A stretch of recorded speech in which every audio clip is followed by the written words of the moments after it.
ये सभी कथा का श्रवण करेंगे वो मोक्ष और मुक्ति को प्राप्त होगे और उनकी कामना की पूर्ति होगी। और बहुत सारा महात्म्य पहले भी कह दिया, अभी भी बहुत कुछ बाकी है। इसमें कहा है, जो हमने अगले दिनों में कथा का गायन किया उनके बारे में कहा है कि आज भी जो कोई मनुष्य भक्ति से तत्पर हो, इसे सुनेगा वह शिव संज्ञक विज्ञान भोग तथा मोक्ष को प्राप्त होगा। कई लोग एक ही बात का प्रचार करते हैं कि भगवान शंकर जी सिर्फ मोक्ष देते हैं। ऐसी कोई संकुचित बात नहीं करनी चाहिए। भगवान शंकर जी पहले भोग देते हैं, बहुत सारे सुख सुविधा वैभव जीवन जीने के लिए जो आवश्यक है,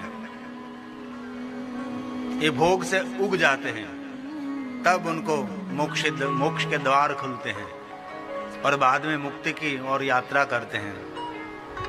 लेकिन अभी तक हमने भी बहुत कथाओं में सुना, शंकर जी सिर्फ मोक्ष दे सकते हैं।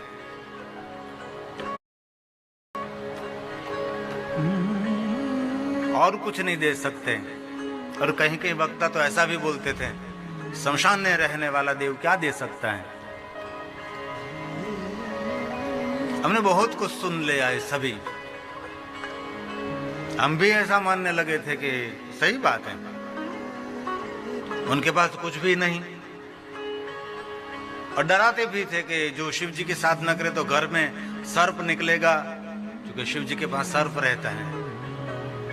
महादेव के साथ ना करेंगे, उनके आसपास भूत आने लगेंगे, क्योंकि शिव जी के साथ भूत रहते हैं। बहुत सालों तक इतना गलत प्रचार किया गया, बहुत लोगों को मानसिक भ्रमित कर दिया और शिव भक्ति का जड़मूल में से, उनके हृदय में से नाश कर दिया।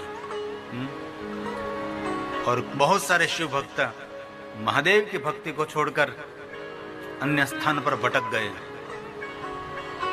लेकिन कोई विद्वान ने ऐसा शिव महापट ग्रंथ का प्रकाश नहीं किया तो सही मार्गदर्शन सबको मिले। और हम भी शिवालय में रहते हैं, बहुत लोग शिवालय आते हैं तो हम उनको प्रसाद देते थे, तो वो प्रसाद नहीं लेते थे। शिव जी का प्रसाद हम नहीं खा सकते। लेकिन बाद में शिव महापण का पाठ किया, अध्ययन किया, वांचन किया तो पता लगा, करे ग्राह्यम शिव नैवेद्यम, कोई जाति ज्ञाति का भेद नहीं है। और किसने गलत बात समाज में लगा दी कि महादेव का नैवेद्य कोई खा नहीं सकता। अभी भी बहुत ऐसे लोग धरती पर हैं, महादेव का नैवेद्य नहीं लेते।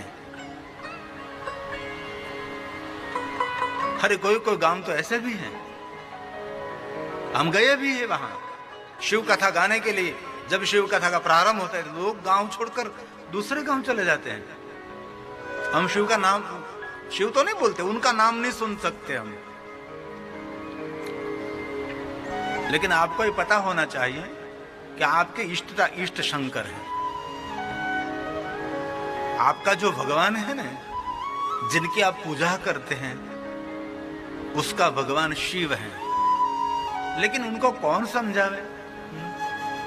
बहुत सालों तक इतना गलत झूठा प्रचार हुआ, मेरे गांव में भी, आसपास के गांव में भी होता ही रहा। कोई कोई विचारधारा वाले लोग उनके घर में शिव की छवि भी नहीं रखने देते।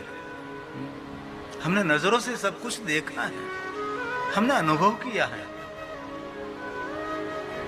हमने मेरी आंखों से सब घटना देखी है।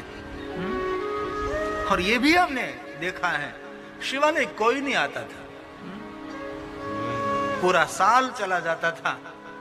पवित्र श्रावण मास में 2-3 शिव भक्त हैं, वो पूजा करने के लिए आते थे। और गांव का एक कर्मकांडी ब्राह्मण भगवान शिव की पूजा के लिए 1 महीने तक आता था, कोई नहीं। और महाशिवरात्रि के दिन भी गिने चुने लोग आते थे। सोमवार के दिन बहन लोग आती थी और कोई नहीं आते थे।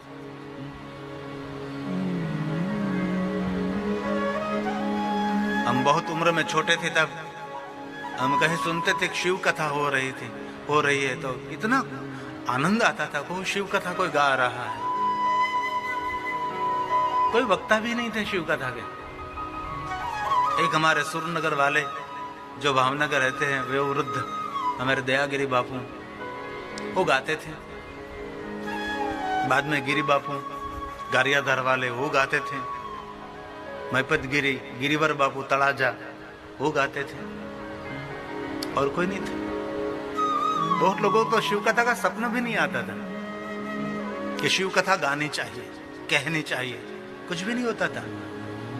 आज YouTube खोलो, एक को पकड़ो तो 1000 निकलेगा।